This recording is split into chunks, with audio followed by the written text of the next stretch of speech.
What's up, Eagles Nation? What's going on, NFL world? How you doing, division rivals? This is Steven Hyder with Gate City Sports Channel, the sports channel where the cerebral NFL fan comes for about 10 minutes of daily content. What is going on, everybody? I hope your weekend is going well. I haven't disappeared like I told you guys in the last video I did. I haven't been feeling that well, but I'm back. I did some film study for you guys, and I'm excited to talk about everything today. But before we get to that, let me not get too far ahead and let me do my spiel. If you are a new visitor to this channel, if you could do me a huge favor, if you genuinely enjoyed today's content, please do me a solid and go ahead and hit that subscribe button. You have no clue how much that helps, guys. That is just what keeps us motivated as content creators and gets us up and going every day to basically push out content. And look, I enjoy meeting new people. I enjoy conversing with them. I'd love to add you to the community. To all my OG subscribers, you already know I appreciate every one of you guys. You guys do so much for this channel. I can't even really come up with the words to show the gratitude that I feel towards what some of you guys have done for me. But one thing you can do, you already know this, hit that thumbs up button. That's how we communicate with YouTube, let YouTube know that you and we are conversing back and forth. And in return, YouTube takes this content and pushes it out across the platform. All right, y'all, today's topic. Today's topic is all about linebackers. Look, we're talking 2020 NFL draft, and I'm going to give you who I think are the three biggest prospects. And I do understand that my number one prospect, guys, is a bit of an oddball. He's kind of a Malcolm Jenkins, kind of a Minkah Fitzpatrick type, right? He's a hybrid, kind of could play the Mike, he could play the Sam, he could play strong safety. Hell, he could probably be a free safety. But nonetheless, guys, I'm talking about these first round values, maybe late first round, early second round. Okay. So today I'm coming up with the three who I think are the biggest prospects or the best prospects at the linebacker position in the 2020 NFL draft. All right. This will continue on past today, guys. I will talk about more value picks past today. So look, these are just the three best prospects, I think. And then I'm going to get to the three probably more likely prospects I anticipate the Eagles going after, okay? Probably tomorrow. So today, let's talk about the three best prospects at the linebacker position in the 2020 NFL draft. All right, y'all. Let's get into that information, guys. Let's roll the footage.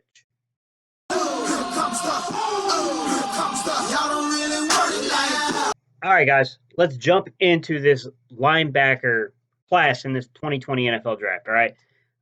Me personally, I think the depth at linebacker is being slept on a little bit here. I think it's going unnoticed just because of how deep other positions are. You got wide receiver, which you can get, 7 rounds. You're gonna be able to pull someone out of this wide receiver group without problem. You got corner, which in the first 3 to 4 rounds, you're gonna really get value at cornerback in the first 3 or 4 rounds, and then it's gonna drop off. When you get the linebacker guys, I honestly think there's some similarity to the cornerback positions to where if you're in the first 4 rounds or so, maybe even a couple of guys late, I'd say, there's talent. There's talent in this draft at linebacker.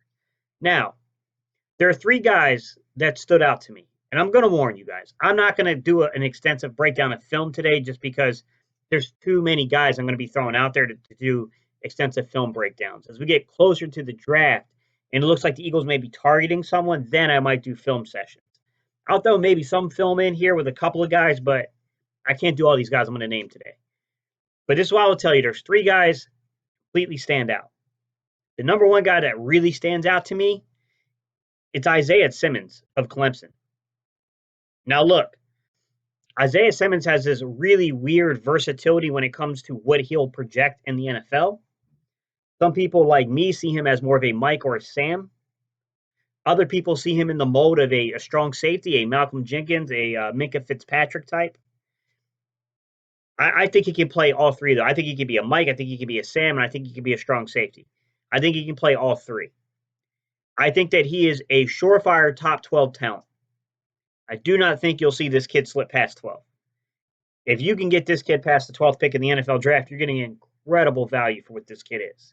So, if you guys want me to give you a little tip about like what kind of like scouting services I like to use and what scouts I like, I'll give you one.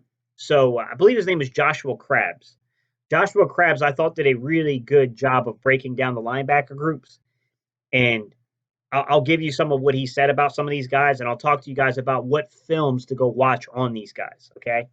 So he's got, when you're talking about Isaiah Simmons, then what you're talking about is someone who has a nose for the football. And when I say a nose for the football, I don't mean like he's necessarily a big turnover guy. That's not what I mean.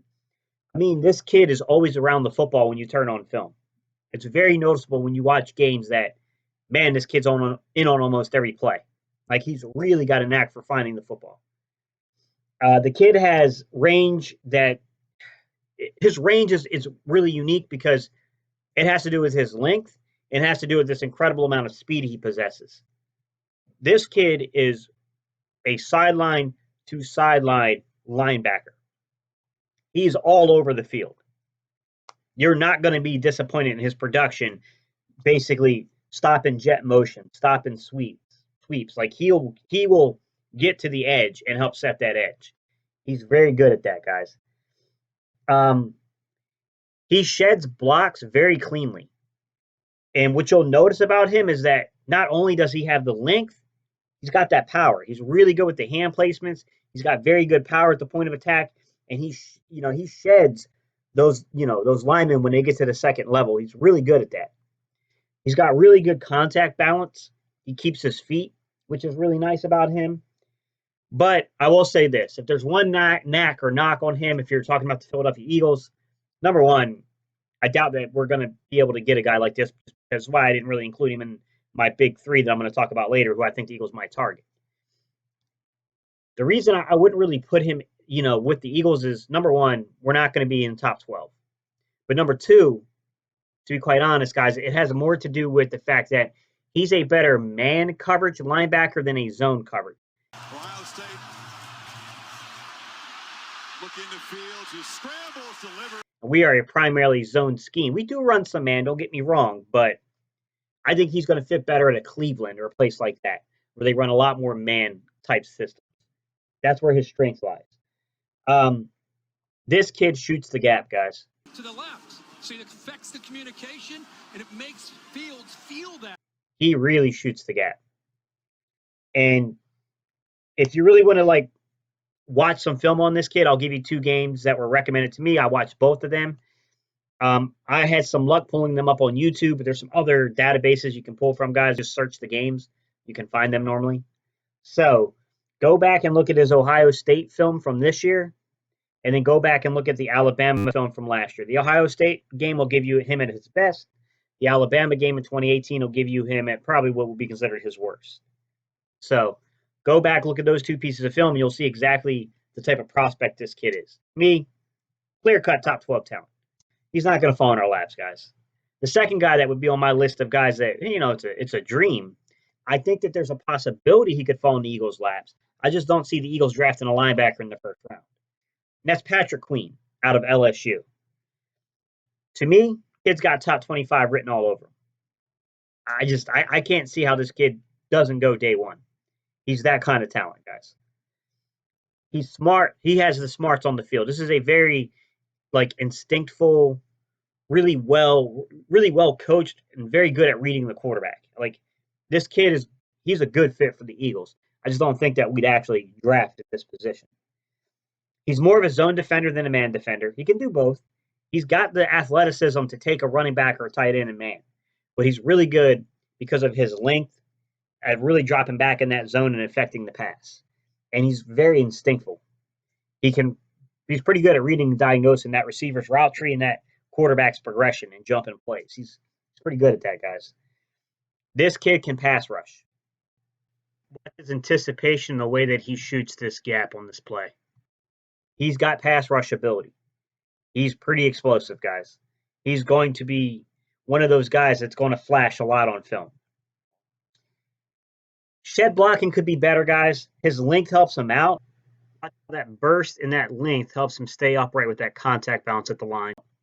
But he's going to benefit from getting into an NFL system with a really good coach. This is where I think a guy like Ken Flagel would have been great for a kid like this, because he needs to learn proper hand technique. So sometimes he doesn't quite get those hands right when he's trying to jam an offensive lineman. So when offensive lineman gets to the second level, he gets away sometimes because he's a really lengthy player, so he can kind of shed them. But he doesn't do the best job at he needs to put on some muscle, guys. He's not the strongest dude. He can disrupt people. He's not weak, but he doesn't have that NFL level strength yet, and his hand placement needs to be better. I think when you get this kid into an NFL like strength and conditioning program, a couple of years down the road, this is going to be a kid that we keep hearing about. Like he's got the talent, he's definitely got the knowledge. He just needs to develop a little bit in technique and a little bit more with power. And this kid's going to be he's going to be really good, guys. I'm going to tell you right now. You're probably going to hear this kid's name for quite some. His range, his sideline to sideline range, this kid's athleticism, it's just amazing. I'm just going to tell you right now, it's special. Nobody's getting to the edge of this kid's in the game. He's going to shut that down. This kid is special at getting to the edge, guys. This is basically a really gifted corner almost playing the mic. He's got that kind of speed. Where it's like having a corner who's tough enough, physical enough, can read and diagnose plays, be able to get out there and set the edge. Because his sideline to sideline range is tremendous, guys. All right. I think he's a clear-cut Mike in the NFL. He's going to play that middle linebacker. If you ask me film, the two films that I was told to go watch, and it's the two games I watched, Clemson from this past season in 2019. And if you want to see him maybe not so much at his greatest, go back and watch the UCF game from 2018. That'll give you a pretty well-rounded out viewpoint of who this kid is. Look, top 25, possibility. Now, look, he may go a few spots ahead of the Eagles, and we may not have that opportunity, but there's a real opportunity he could be available at that 21st pick. I just don't see the Eagles spending a first-round pick on a linebacker. I really wish we would do something that would shock everyone. Like, if there's no receivers, if the guys that we target on receiver just aren't there, and there's this receiver class is just so deep, I would love to see the Eagles do something no one's thinking, like, holy shit, they just drafted one of the top corners in this year's draft, or they just drafted, Patrick, Queen. Like, I just don't think they'll do it, guys. All right, third guy on this list. I think he's a late first rounder, but to be honest with you, I think he's going to go in the second round. I think he's an early day 2 pick, and that's Kenneth Murray. This is a guy that I've heard a lot of Eagle fans talk about. A lot of other content creators that I really respect, I know, are pretty high on Kenneth Murray. I like him myself a little bit, but I don't think he's anywhere near as polished as Isaiah Simmons or as Patrick Queen. I think those guys are much more polished football players at this point than he is. I mean, he's got a way to go. He definitely has a way to go. So, sorry, guys, I'm reading from some notes here on him. His knowledge base is still developing, okay? He's somewhat instinctful. Sometimes he misses. Sometimes he just doesn't read the play as well as he should, all right? He's a very athletic and lengthy linebacker, guys. Something you're going to notice about all three of these guys. They got length. They got athleticism. That's the things that these three guys completely contain. Like I said, guys, I think there's a handful of guys in this year's draft at linebacker that really give you athleticism at the linebacker position. He needs to improve in his contact balance. He's a very athletic dude, but he doesn't always do good when someone gets into his body. He can't really stay upright and hold that initial contact very well. So when we're looking at something like his block shedding ability, it's really a story of two things. Number one, it's about his athleticism and length versus his lack of contact balance. Also a big difference from what LSU ever was in football. Chris, team all big. He can sometimes get away with things because he's so athletic and so lengthy. He can slip, an offensive lineman. And some guys that are just not very powerful offensive linemen, he can school them. He's got some power behind him. But his contact balance does struggle at times against stronger, bigger offensive linemen. Sometimes he kind of gets pancaked there, guys. He'll leave his feet. One thing I'll say about Kenneth Murray is, if you want a competitor, dude's a competitor. This is that fiery, emotional guy. He's going to compete in and out. He's got a high motor. I like that aspect of this kid. I just don't know that we'd be in position unless we drop back in the draft, or if we, really drop back into the second round and added picks, whatever scenario that would come from. Then I could see us definitely targeting a guy like Kenneth Murray, guys. One plus to him is that I think he's a better zone defender due to his length, because his length will affect throwing windows. So it makes him a pretty damn good, zone defender. I just wish his instincts were a little better when he's reading the route tree of the receivers and he's reading that quarterback's progression. He definitely needs some improvement if you're going to put him in a man system. Very little pressure. Now there is. He's not quite there yet. It's not because of the athleticism. He's perfectly, athletic enough to carry a line or a running back or to carry a tight end. But he's definitely got to learn a little bit more of foot placement, that hip twist and turn. Like he's got some development there that has to happen. So he's 100% a Mike in the NFL. This is a Mike linebacker, guys. And if you want to watch film on the kid, this is what I'll tell you.